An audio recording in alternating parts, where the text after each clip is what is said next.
Light house পাহারা দিলে 15 কোটি টাকা। আসল সত্যটা যা সবাইকে জানা উচিত। বর্তমানে অনেকে সোশ্যাল মিডিয়াতে এমন একটি দাবির কথা শুনে থাকেন, লাইট হাউস পাহারা দিলে বছরে 15 কোটি টাকা বেতন দেওয়া হয়। শুনলেই চমকে উঠতে হয়, তাই না? তবে আসল সত্য হলো এটি পুরোপুরি একটি গুজব। এই গুজবের কোনো বাস্তব ভিত্তি নেই। আসুন বিষয়টি বিস্তারিতভাবে জেনে নিই। লাইট হাউস কি? লাইট হাউস হলো একটি বড় উঁচু টাওয়ার বা ভবন, যা সাধারণত সমুদ্রের ধারে বা দ্বীপে তৈরি করা হয়। রাতের অন্ধকারে জাহাজকে নিরাপদে গন্তব্য পৌঁছাতে সাহায্য করে এই লাইট হাউসের আলো। এটি একটি প্রাচীন কিন্তু গুরুত্বপূর্ণ প্রযুক্তি। আগে লাইট হাউসগুলোতে একজন বা একাধিক ব্যক্তি দায়িত্ব পালন করতেন। তাদেরকে বলা হতো লাইট হাউস কিপার। তারা যন্ত্রপাতি চালানো, আলো জ্বালানো ও ঠিক রাখা, আবহাওয়ার খবর পাঠানো সহ নানান কাজ করতেন। কিন্তু আজকের দিনে প্রায় সব লাইট হাউসই সংকীর্ণ হয়ে গেছে। এখন আর আগের মতো পাহারাদার লাগেও না সব জায়গায়। 15 কোটি টাকা বেতন, এই গুজব কোথা থেকে এলো? এই গুজব শুরু হয় আমেরিকান এক ভিন্নধর্মী চাকরি বিজ্ঞাপন থেকে। কয়েক বছর আগে ক্যালিফোর্নিয়ায় একটি পুরনো লাইট হাউসে 2 জন লোককে কয়েক মাস থাকার জন্য নিয়োগ দেওয়া হচ্ছিল।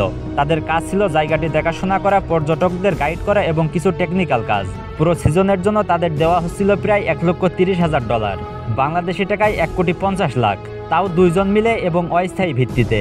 এই তথ্যকে কিছু কন্টেন্ট ক্রিয়েটর ভুলভাবে উপস্থাপন করে, বলতে শুরু করে লাইট হাউস পাহারা দিলে বছরে 15 কোটি টাকা বেতন। এভাবে একটি বস্তুত্বহীন গুজব ছড়িয়ে পড়ে। বাস্তবে কত টাকা বেতন দেওয়া হয়? বাস্তবে যারা লাইট হাউসে কাজ করেন তারা বিভিন্ন পদে নিযুক্ত থাকেন। বাংলাদেশে এই পদের বেতন সাধারণত সরকারি বেতন স্কেল অনুযায়ী মাসে 30,000 থেকে 50,000 টাকা। ভারতে মাসিক বেতন 25,000 রুপি থেকে 55,000 রুপি।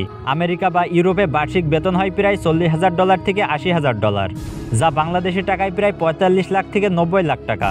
এগুলো তুলনামূলকভাবে ভালো বেতন, কিন্তু 15 কোটি টাকার ধারের কাছেও নয়। সোশ্যাল মিডিয়াতে ছড়ানো অনেক মজার খবর বা অবিশ্বাস্য চাকরির গল্প আসলে গুজব। এসব প্রচারণা তৈরি হয় লোকের মনোযোগ পাওয়ার জন্য, কিন্তু এগুলো বিশ্বাস করলে আমরা বিভ্রান্তই হই। তাই চোখ বন্ধ করে বিশ্বাস না করে সব সত্যটা যাচাই করে দেখা জরুরি। লাইট হাউস পাহারা দেওয়া একটি গুরুত্বপূর্ণ কাজ হতে পারে, কিন্তু এর জন্য 15 কোটি টাকার বেতন দেওয়া হয় এটা একেবারে সত্য নয়। এটি একটি মন গড়া গল্প, যা সোশ্যাল মিডিয়ায় ভাইরাল হয়ে গেছে। সঠিক তথ্য জানুন, গুজব থেকে দূরে থাকুন।